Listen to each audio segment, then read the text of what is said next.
and he's just sitting there with this big cigar. It honestly looked like a scene from The Godfather. Oh my And gosh. I would not believe, if you told me that story, as much as I trust you, I probably would think he saw something weird if I wouldn't have been there to see it myself.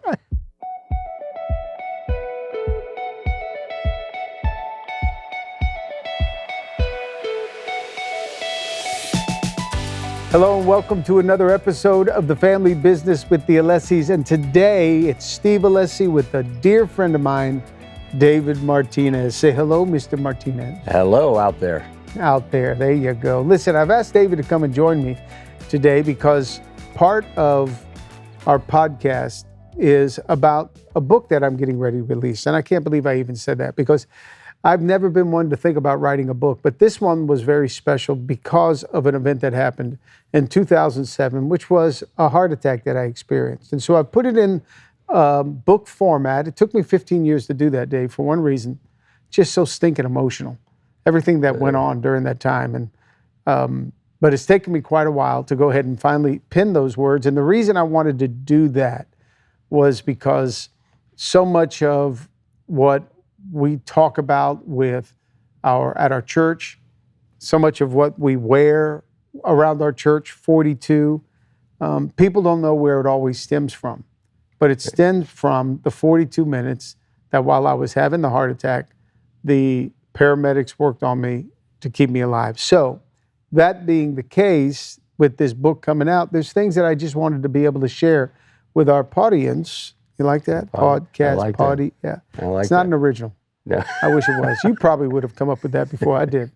But I'd like to share with them just what leads up and events that surrounded that 42 moment experience, and then how different ones played a role in my life during that time. And you and your wife, Maury, were definitely one of those who played a role in it. So I wanted to have you on the podcast today. And we're not even doing this in our podcast booth. We're here at a farm in Georgia, and we are right on the tail end of our Goodfellas camp. Yes, sir. And we've had a great Goodfellas camp. It's been amazing. I think one of the things that we think in our lives with these 42 moments, as you've coined it, is we're not always sure how it affects the people around us, because we go through it, in our own thing and in our own ways that we're trying to process, but it affects everybody around us, and especially those closest to us. So even your own 42 moments, it's nice to look around and see how it affected the people closest to you. Mm-hmm. And it was a huge blow. It came at a time when we were having our own 42 moment and losing a business, and like they say, when it rains, it pours. Oh man! And so there was a lot of stuff going on with the people close to you as well, and how it affected. Talk about that for a minute, Dave, because you and your partner had a successful construction company, and we were just entering into the purchase of our building at our church. Right. Getting that thing worked on. We needed $1 million worth of work and so on. You guys, as construction, were going to handle some of that and so on. Yeah. Talk about how that thing came crashing down in your own business experience. Well, we had sold the company a year before, and we were supposed to stay on for 3 years and continue on as usual. At least that's what we thought. And lo and behold, we, about a month before the 1-year anniversary, and where there was supposed to be some transfer of funds that would have made the deal pretty lucrative, we went through what the business term would call a hostile takeover. Wow. And from one day to the next, it was, here you have a $200 million company, and the next day, you're having to give back your car. Yes. So, wow. Yeah. So it was a pretty big blow after building a really successful entity, and it just was one of those things that just came out of nowhere. Yeah. People don't realize when they look at you today that you had your own experience with that, you and your partner. And what I remember is on the heels of that, you guys didn't just keep keep crying about it, whining about it. No, but you guys got busy trying to reinvent yourself, which you did for a while. Yeah. And then you turn around and start your own company down the road again, the two Correct. of you together. So what just that experience in itself? I mean, what tried to take you out didn't? Well, yeah, I mean, it was when that happened, and then you had the heart attack. It was like, I remember it was such a blow, and that's what sort of what I was alluding to, how it affects the people around you, because we thought that there couldn't be a bigger tragedy in our lives at that moment of losing, pretty much everything financially and what you had built. And then you have the heart attack, and my thought process is, wow, that was temporary. This is permanent. To lose a friend, to lose my pastor. And I just remember having that conversation with God, like, okay, I get it. You can have all that stuff. Don't take the man of God in my life. Don't take my friend and my pastor, because I can't get that back. Yeah. I can make more money. I can build another business. And so there was all these things, all this effect going on in our lives.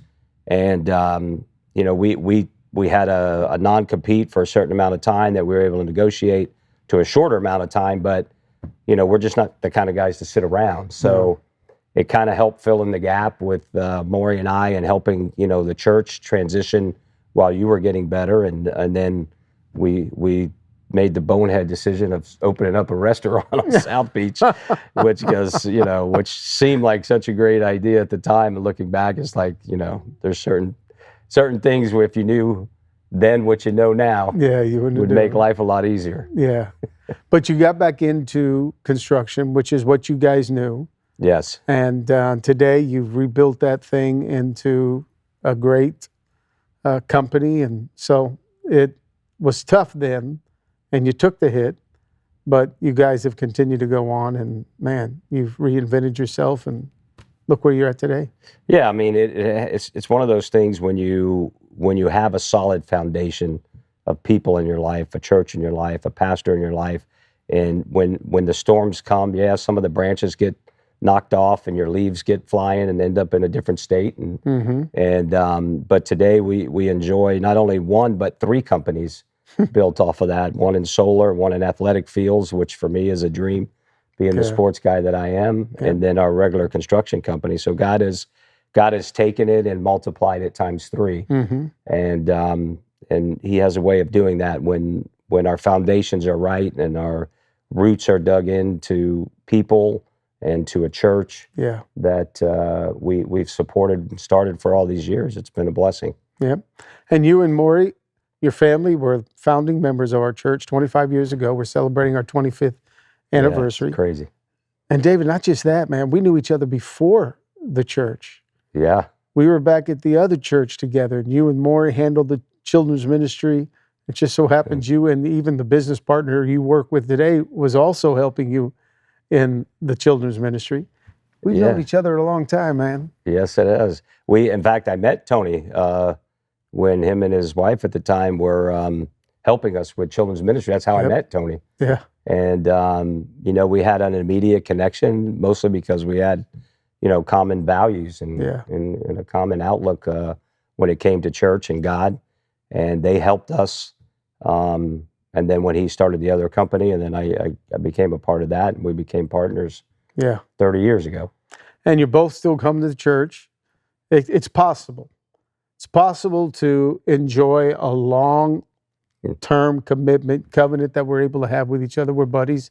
We enjoy life, which was why when the heart attack happened, that was so crazy, that came out of nowhere for myself, but it also affected you guys in the way that just came out of nowhere. And so you're already dealing with the loss of your business, and now you're experiencing this, which, by the way, that's losing your business like that was one of the motivations for me when I tried to pin this whole experience. One of the things that were in my mind, you got to have, what's in the crosshairs of this book? What are you trying to get across? It's like a message. Who does this sermon, who does this speech, who does this motivational talk, who's it going to appeal to? And with the book, you and Tony were right in the crosshairs, because I kept saying, even to the guy that helped me write the book, he says, who are you reaching? Who do you want to reach with this? And I said, well, I want to talk to guys that have had a heart hit But it wasn't just physical, but it was with their corporation, their company, their finances. And you and Tony were the motivation for that part of it, because I'm like, it happened to them, and the tagline is, how to finish when you thought you were finished. Yeah.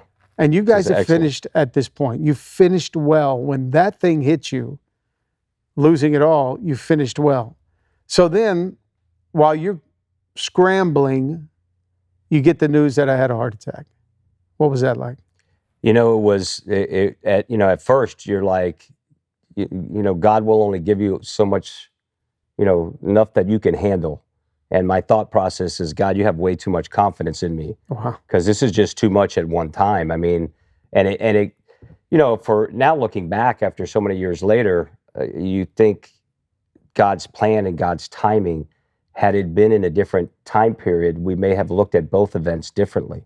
Mm-hmm. But because it happens within a week of us losing the business, you having the heart attack, our focus was immediately changed to really what's really important. Mm-hmm. And what's really important are the people in our lives. Yeah. It's not the businesses, and all that stuff is great, and it helps a lot of people, including us and our families, but what's really important is the people. Yeah. And it was like, okay, I can take losing a business. I can't handle at this point in my life, at a critical time in my family's life and everything else, losing my pastor, my friend. Mm.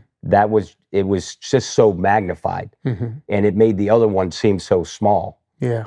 And then looking back, I think, well, that's how God helped me handle it. Okay, that's important and it's meaningful, but there's other stuff in your life that's so much more meaningful that you can't handle losing. Yeah. You really can't.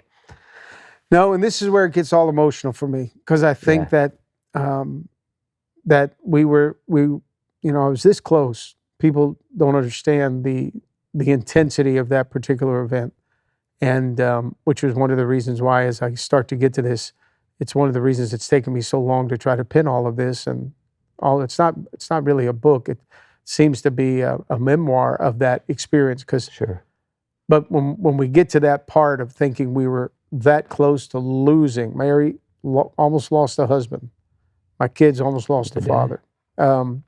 That in itself is where I find the sticking point. But here's where, in the book, I start talking about this feeling of loss that I started to have, where first I'm told that I can't eat certain foods anymore. And I'm like, I got to give up burgers. I got to give up sausage and ham with my breakfast. I can't have grits anymore. I remember when the lady from the American Heart Association came in and started talking to me about my diet, what I needed to change. And I'm like, I'm so depressed. I can't have that anymore. So I start to go through this thing of restriction. I'm being restricted.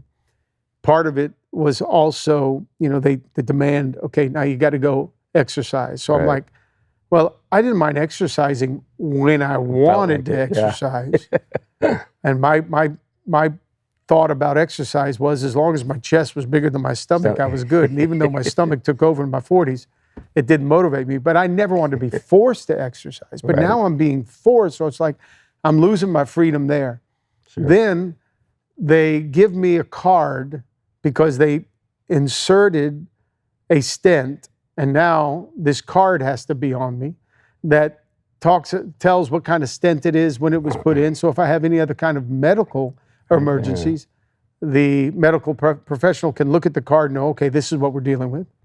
Then they started putting me on medication. And I hadn't been on medication before that, but now it's blood pressure, cholesterol. They want to make sure the blood's thin enough to get through that stent, any other future. So I'm wrestling with restrictions, and I'm feeling like I'm no longer a man. Because even that other part of me, where I was sharing intimacy with Mary, I was so afraid that my sex life would be interrupted. And that in itself was like, gosh, forget it. Yeah. So I'm wrestling with all of this. And then Mary's sister is getting married in Orlando. And between Miami and Orlando is where we're at in Stewart, 2 hours north of Miami. And we're there resting, getting back on our feet. So this must have been 3 weeks, 4 weeks after the heart attack. Now, I didn't like being alone because I always felt, wow, what happens if something occurs? So I was real scared about that. So I'm losing all these freedoms, right? Feeling like a child. And then Mary says to me, hey, listen, I'd like to go to my sister's wedding, but if you don't want me to, then I won't. But I'd like to go. And I'm like, no, you got to go, Mary. She goes, well, what are you going to do? I said, well, I think I can be all right. I'll be alone. If you just drive up, come back, I should be alone. She goes, no. I've already talked to Maury. David and Maury are going to come up. David's going to stay with you, and Maury's going to take me to Orlando for the wedding.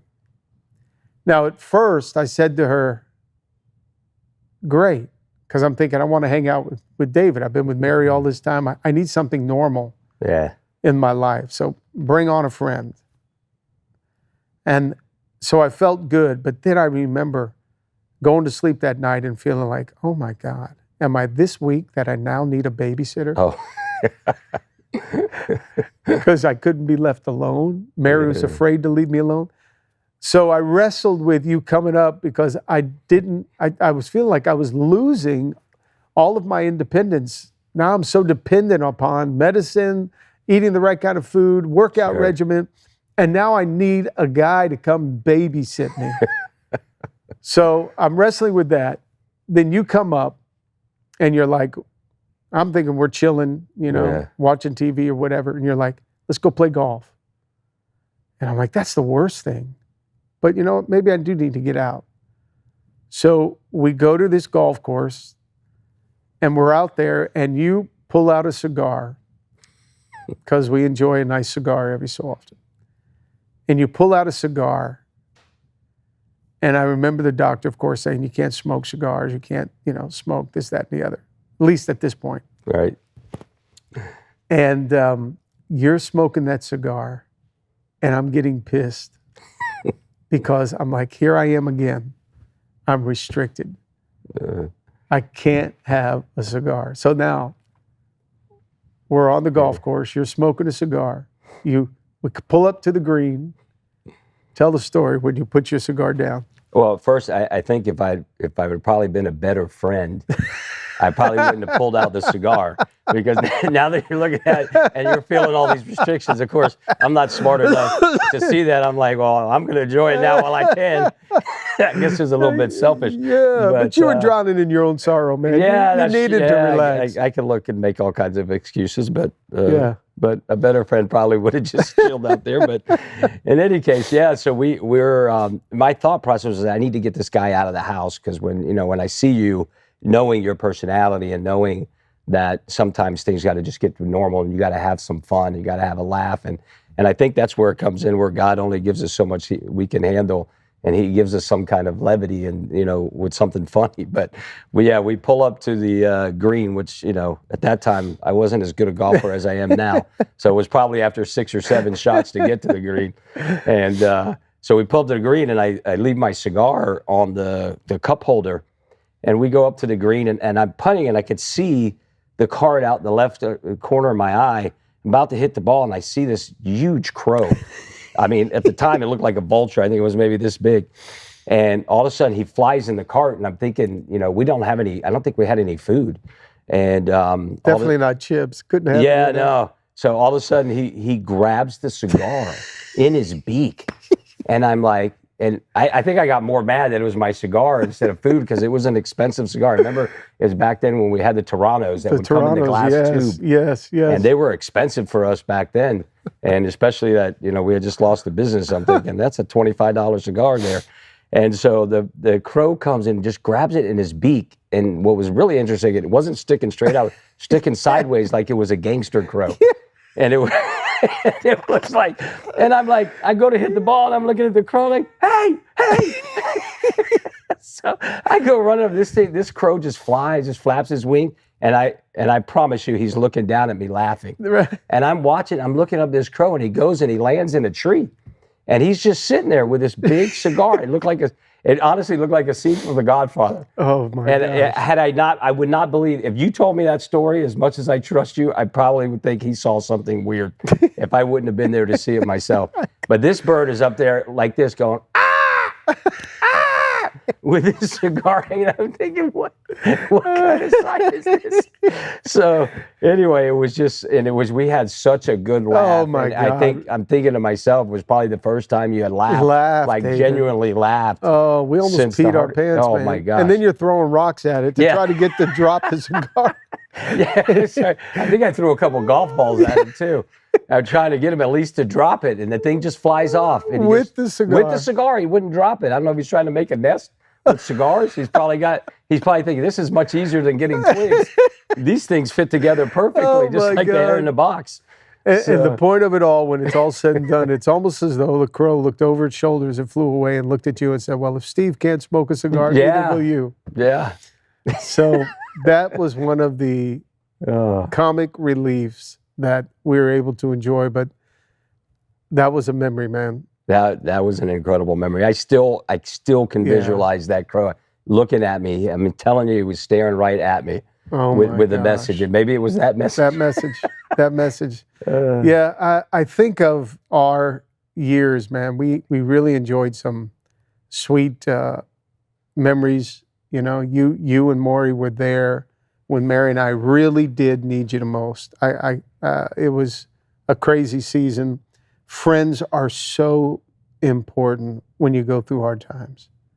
We got to be careful of the voices we listen to. Sure. That right there, David, that I can remember that right now more than I can remember some of the pain, shows me how important it is to have good friends around you that can bring you through hard seasons. You know, we're very fortunate, or maybe not fortunate. We've had to work like a dog to keep our marriages together. Yeah. So we're not fortunate. We're just tired. Yeah. You know? But we've They wore done us it. down. They finally wore us down. And we're married. But you know, if we look at divorce with a family and how they have to recover. Yeah. I mean, you're the product of a household. Your mom and dad were divorced. Sure. And that hit, you know, how tough that is for people. But yet, even through that, you know, you got to find the strength to be able to say, all right, let me finish well. I can't just stay mad at this spouse for so long that my kids suffer. I've got to figure out a way to pull it together Sure. and get back on the road so that my kids are going to be able to experience a better life. Because when a couple goes through their own 42 moment and there's a divorce there, what do they do next? Yeah. That's so hard. Well, it's, you know, listen, when you lose a business that is at the heart, and, you know, for a man at that age too, you're at the heart of your earning potential, and you've built this business and you're expecting this thing. And I mean, it's a divorce. It's a death. It's, you know, divorce is not much different than death. I mean, it's the death of a relationship. And like I said, when we started, was what's the effect of the people around you. Yes, you're going through that divorce, but how's it affecting your kids? How's it affecting your friends?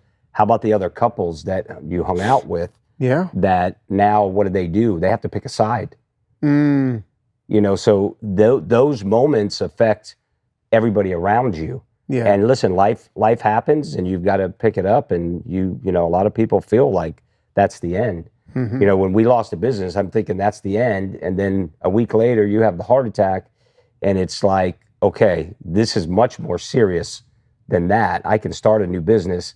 I can't start another 25-year friendship right now. And so those kind of things. And then I look back now, I can look back and say, well, if I hadn't lost a business and I wasn't unemployed, technically, probably only one time in my life since I was 13 that I was unemployed, I wouldn't have had the time to really fill in. Like, I wouldn't have thought about it as much as, hey, I don't have any job to go to. I don't have any business to run. I have time. I can really pour in myself into a friend. And it's a lesson to look back and go, why didn't I think about that before? That my friends are more important than my business. Yeah. You know? And you don't until you get hit and you realize, hey, if it hadn't been for that, I wouldn't have been able to probably go up and play golf in the middle of the week. I think it was a Thursday or a Friday or whatever day it was. But I had, you know, a level of freedom for that short period of time. But you've got to make the time. And you've got to be intentional. and to establish those other things in your life so that when one part falls down, you have true friendships around you. You have people that care about you, people that you can count on. And those are things that during the time that we were building the church, we had already established those roots. Yeah. So the roots were there. And even though, like I said, both of us got hit at the same time with a hurricane, and the roots were still connected. Yeah. And it makes life so much easier and more important. You know, when we talk about our friendship, because we're blessed, we got a good friendship. We've done all right, bud. We've done all right, you know. When we talk about that, and I make this statement even publicly that you're my friend, and people in the church settings, you know, they're like, well, how do they have that kind of friendship? How? Yeah. They think it's just us going out, partying, having fun, playing golf, smoking cigars, you know, fishing, going hunting. And it's not that. Those are few and far between. I mean, I think we finally went to dinner. It's the last time we went to dinner was 6 months ago, and we finally. Yeah. And I think that was like the first time in a year. Yeah. Because with grandkids and everything, the travels, we hardly get to spend time together. But when people say, how do you guys have that kind of friendship? When Mary and I couldn't be at the church, okay, you and Maury were so pivotal in helping keep that all in place. Yeah, Pastor Steve started the church, but without a David and Maury and others that were there alongside to help work with us, we wouldn't have the church that we have today. Sure. And I have no problem admitting that. Quite frankly, to me, it's honorable. I love the fact that the people around Mary and I, we love, we're cool, we're healthy, we're committed, and together we built this. 25 years we built this. But when I couldn't, you guys stepped in too and helped tremendously with making sure the church was still on point. While about 3 months, Mary and I were chilling. And I remember this, buddy. This was crazy. I don't think I even mentioned this in the book, but I do remember. The heart attack was June. My birthday's in November. So July, August, September, October, November. 5 months later, you guys had this thing. We're going to go fishing. And we went fishing for my birthday down in the Keys. Yeah. But David, I remember the night before being so nervous because I'm thinking, I was still in that fear zone. Sure. And I remember thinking, okay, I got to have my medication. What happens? I better bring 2. Because what happens if we get stuck out overnight on the engine breaks and we can't get back in and I got to wake up the next day? What happens if I got to have my medication? And I was so afraid. What happens if something happens out there? The boat? You know, on the boat, you know. I was so afraid. But yet, it took a buddy to help me navigate through all of that stuff. And matter of fact, when we got back from fishing, and we went to change. He said, we're going to dinner. And we walked up to this dinner place, and you guys had a surprise birthday for me. Yep. Yeah, that was a lot of fun. We had the special menus and everything. Yeah. Made with your name on it and to mark. You know, there's marker moments, some good, some bad. But when you have enough marker moments that can replace, and you can slowly replace that time when you feel like you're finished, and things that we wouldn't have done had we not sold that business. There's a lot of people that work for us today that we wouldn't know, you know, because we wouldn't have started another business. We would have had enough resources to kind of do something else. And so I think it's a reminder about relationship and what's really meaningful. Yeah. What really makes life meaningful are the people around that helped build the church together. There's always a leader, there's always a visionary like yourself, but people that come around, it really goes back to that one word is relationship. Yeah. And when you have a unified purpose and a goal, you know, when God is up here for everybody and we're all going like this, it means we're all going in the same direction. Yeah. And when you can do that, it really brings meaning to life. Yeah. And those memories that we can make together and building, and now just other people coming up along, the next generation that is coming up along to watch that. I mean, it's a real gift. It's a real gift, just like with your children. You know, children always remember moments of their childhood, but the parent sees the totality of them. Yeah. So we don't remember when they were a teenager. We don't think of them as that teenager that gave us a little bit of hard time when their testosterone kicked in. We see the adult now, and with our adult kids, and we see them from being born. We still remember that moment they're being born to where they are now. And it's such a great, it's a vision of how God sees us. Yeah. He doesn't look at the moments that we failed or the moments that we didn't fall. He looks at the whole of us. Yeah. Look at where they've come from. Look at what they've come through. And God is always there to make those memories come up so we can reprogram where the fear is pushed out by faith. Yeah. And the moments are pushed out by the life. And so you can replace those, and you have over the years, and us that are affected by it, we see that. What a blessing. Here we are 15 years plus years later, and we're sitting in a farmhouse that wasn't even on the radar back then when all that was So going true. on. And not just in a farmhouse where we get to hang out, at least try to go hunt once a year, but we're bringing men camps, women camps up here. Was not on the radar back then. Wasn't even interested in hunting. Wouldn't have this place without the interest of hunting. But now we're seeing men and women's lives changed as we bring them up to our camp. And I would just say, as we end this particular episode, if you're going through any 42 moment in your life where you feel like you're finished, you need to surround yourself with the right kind of people, the right kind of voices. You gotta have a friend. The good old Bible says a friend will always stick closer than a brother. Bible does tell us that brothers are made for adversity. This guy knew what it was to come up alongside of this guy, and we were able to make it. So if thinking you're finished, listen, you can still finish well if you do it right. And I can't wait for you to read our book that's going to be coming out soon.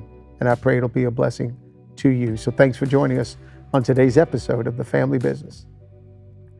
Hey there, if you enjoyed this episode of the Family Business Podcast with the Alessis, then you'll want to know we've got more insight, more encouragement, more great conversations that we can have on Sundays, and even some surprises coming your way. So you want to make sure you subscribe to our channel and watch one of these next videos here next, because remember, family is everybody's business.